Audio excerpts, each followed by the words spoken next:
അപ്പോൾ നോക്കി ഞാനിങ്ങനെ വൈകുന്നേരം ഇരുന്നപ്പോൾ ചടച്ചു കൂടിയിരുന്നപ്പോൾ എനിക്കൊരു പൂതി എന്തെങ്കിലുമൊക്കെ കഴിക്കാൻ പോവാം. അപ്പോൾ ഞാൻ നേരെ ഏട്ടനെ വിളിച്ചു. ഏട്ടൻ എന്നോട് വേഗം റെഡിയാവും പറഞ്ഞു. അപ്പോൾ സമയം 7 മണിയൊക്കെ ആയിരുന്നു. അപ്പോൾ ഞാൻ വേഗം റെഡിയായി, ഈശാനെ വേഗം ഒരുക്കി ഞങ്ങളെന്താ പോയത്. ഞങ്ങൾ എവിടേക്കുമില്ല, എടപ്പാൾ നെഹദിക്കാണ്.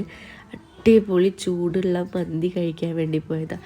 പുറത്ത് നല്ല മഴ, ചൂട് മന്തി, പിരിപ്പിലി അൽഫാമും. എൻ്റെ അമ്മോ, ആ ഒരു വേറെ രസം തന്നെ ആയിരുന്നു കേട്ടോ.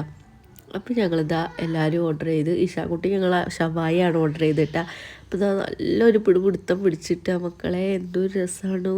ഏട്ടന് പിന്നും ബാക്കൊന്നും നോക്കില്ല, നല്ല വെട്ടലാണ് ഏട്ടൻ. ഞാനും തിരക്കേടൊന്നും കേട്ടോ. അങ്ങനെ ഇതാ ജയേഷിന് കുറവായി ക്യാമറ കണ്ടപ്പോൾ. അങ്ങനെ ഇഷാൻകുട്ടി കഴിക്കേണ്ട എല്ലാവരും അടിപൊളിയായിട്ട് ഫുഡൊക്കെ കഴിച്ചിട്ടാണ്. ഏട്ടൻ്റെ 2 ഫ്രണ്ട്സും ഉണ്ടായിരുന്നു, അവരും കൊണ്ടാണ് പോയത്. ഏട്ടൻ ഉച്ചയ്ക്ക് ഫുഡ് കഴിച്ചില്ല, അതിൻ്റെയാണ് കാണുന്നത് കേട്ടോ. അപ്പോൾ ഞങ്ങളിതാ ഫുള്ള് ഫിനിഷാക്കിയിട്ടുണ്ട്. അടിപൊളിയായിരുന്നു കേട്ടോ. ബാക്കി ഞങ്ങൾ കൊണ്ടുവരും ചെയ്തു.